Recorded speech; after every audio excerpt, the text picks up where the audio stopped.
ተጸልዮልሃል አይደል? ግን የምትመጣዋ ሴት አሁንም መምጣት አልተወችም። ትመጣለች። ከአንተ ጋር ምንድን ነው የምታደርገው? መታ በቃ ዝሙት ነገር ታደርገው። አንዳንዴ ብልትህ ላይ ደም ታገኛለህ። ትክክል። ስትሸናም ደም ይወጣል። ትክክል። እስቲ ኢየሱስ ጌታ ነው በል። ኢየሱስ ጌታ ነው በል።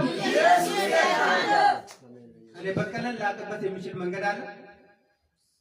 መጥቶ ድምፅ እንደምትሰማ ስምህን የሚጠራ ድምፅ እንዳለ ማወቅ የሚችልበት መንገድ አለ? የለም። ክብር ለኢየሱስ ይሁን። እስቲ ለልታጅ ይብሻ።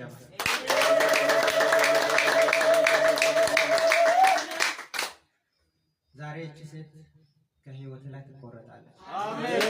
የተፈሪቷ ንግስት ትባላለች። የሉሲፈር አካል ናት። ከብዙዎቹ ጋር መታ ትገናኛለች። አንዳንዴ ደግሞ ታስፈራራለች። ጸሎት ሄደ ያጸለይ ጊዜ ማታ መጣች። እንደተለመደው 7 ሰዓት እንደዚህ አለች። ከተገናኘች በኋላ እንደዚህ አለች፣ እገልሃለሁ። ለምን ጸሎት ስፍራ ሄድክ አለች። እኔ መንፈሳዊ